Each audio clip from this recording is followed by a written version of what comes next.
বিক্ষোভ সহিংসতার জের ধরে দেশ জুড়ে জরুরি অবস্থা জারি করা হয়েছে। দেশটির প্রতিরক্ষা মন্ত্রণালয়ের এক বিবৃতিতে এই ঘোষণা দেওয়া হয়। বিবৃতিতে বলা হয়, আগামী 1 মাস কার্যকর থাকবে এই বিধিনিষেধ। জাতীয় সম্পদ এবং জনগণের জানমালের সুরক্ষায় সেনা সদস্যদের সঙ্গে কাজ করবে পুলিশ। আইন শৃঙ্খলা পরিস্থিতি স্বাভাবিক রাখতে জারি হতে পারে কারফিউ। ডক্টর কামাল হোসেন বিবৃতি দিয়েছেন। আলাদা বিবৃতিতে বিএনপি মহাসচিব বলেছেন, আন্তরিকভাবে তারা বিশ্বাস করেন সেনা নিয়োগের ফলে নির্বাচনে সুষ্ঠু নিরপেক্ষ পরিবেশ সৃষ্টি হবে, যা এতদিন মোটেও বিদ্যমান ছিল না। এক্ষেত্রে দেখা যাচ্ছে যে বিএনপির বা জাতীয় ঐক্যফ্রন্টের বাংলাদেশের অন্য আর কোনো প্রতিষ্ঠানের প্রতি আস্থা থাক বা না থাক, সেনাবাহিনীর প্রতি তাদের একটা বিশাল আস্থা রয়েছে এবং তারা মনে করছেন সেনাবাহিনী যখন থেকে কাজ শুরু, আজ মধ্যরাতে সশস্ত্র বাহিনীর সদস্যদের মোতায়েন করা হচ্ছে। 2 জানুয়ারি পর্যন্ত মাঠে থাকবেন তারা। 389 উপজেলায় সেনা এবং 18 উপজেলায় টহল দেবেন নৌবাহিনীর সদস্যরা।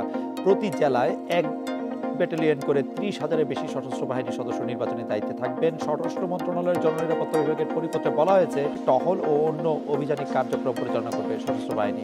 ফৌজদারি কার্যবিধির 127 থেকে 132 ধারা অনুযায়ী কাজ করবে তারা। অবশেষে জাতীয় নির্বাচনের আগেই জরুরি অবস্থা জারি করলেন রাষ্ট্রপতি। এর ফলে মাঠে স্ট্রাইকিং ফোর্স হিসেবে থাকবে সেনাবাহিনী। দেশজুড়ে বিক্ষোভ ও সহিংসতার জেরে জরুরি অবস্থা জারি করলেন রাষ্ট্রপতি শাহাবুদ্দিন চুপ্পু। এর ফলে বাংলাদেশে আগামী জাতীয় সংসদ নির্বাচন অবাধ, সুষ্ঠু ও সুশৃঙ্খল পরিবেশে হবে বলে অভিমত দিয়েছেন বিশেষজ্ঞরা।